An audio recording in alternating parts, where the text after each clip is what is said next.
So good morning to you all, folks. This is JP Living the Dream. It's a little bit of a different video this morning. We're not going on any camps. We are not going on any adventures.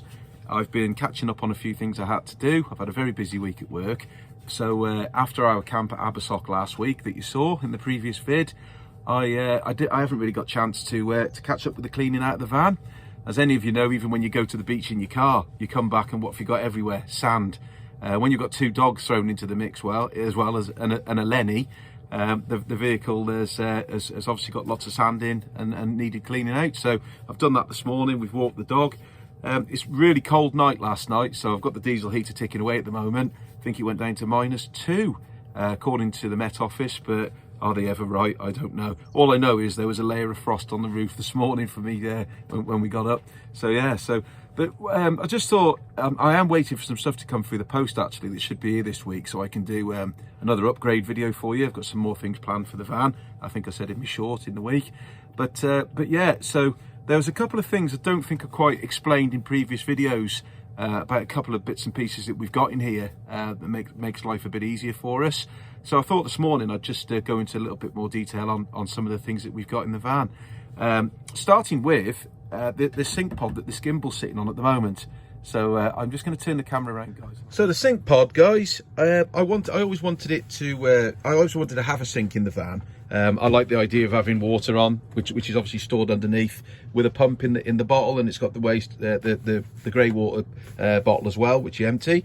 But it is quite a cumbersome thing. As you can see, it takes quite a bit of room up in the side doorway there.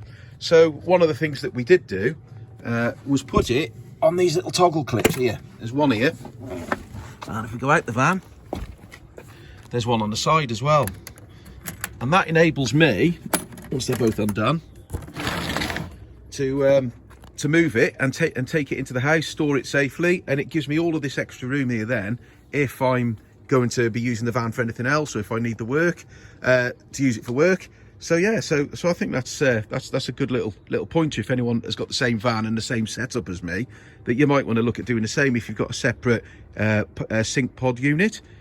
So there's that, guys. I don't think I explained it on another video, but that's something that works for us. The other thing I want to show you very quickly, guys, is to do with the diesel heater.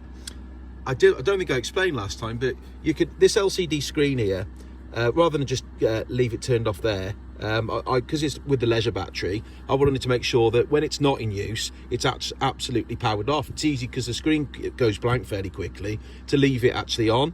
It goes dark and you can't see that it's on. So we've had it wired into the main switch gear.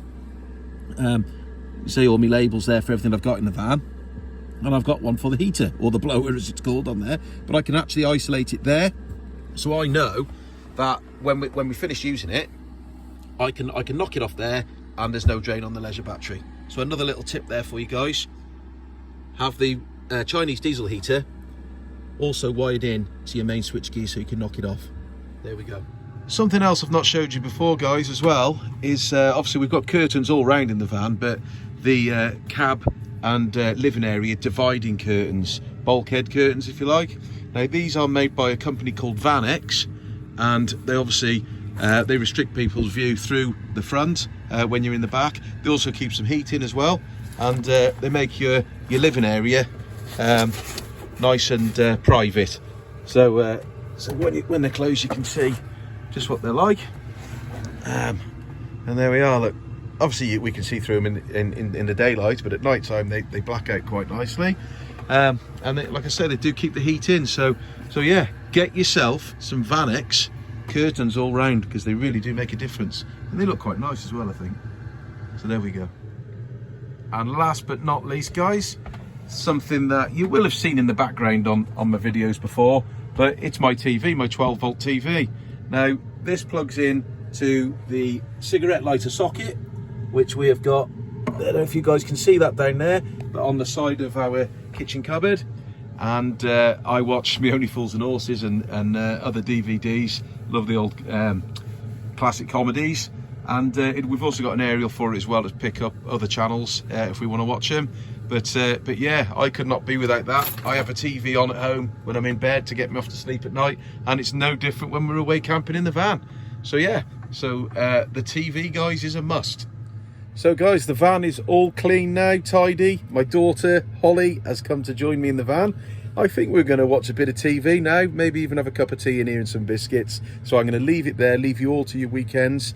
I will be back in touch soon with another video showing some upgrades if these bits and pieces ever turn up in the post. But I will love you and leave you now, fellas. Let's go. See you later. Bye-bye. And of course, if you are new here, guys, I would very, very much appreciate a subscribe if you can. It costs you nothing. It's always going to be the same. Really appreciate it. It does help. Thank you, guys. Take care.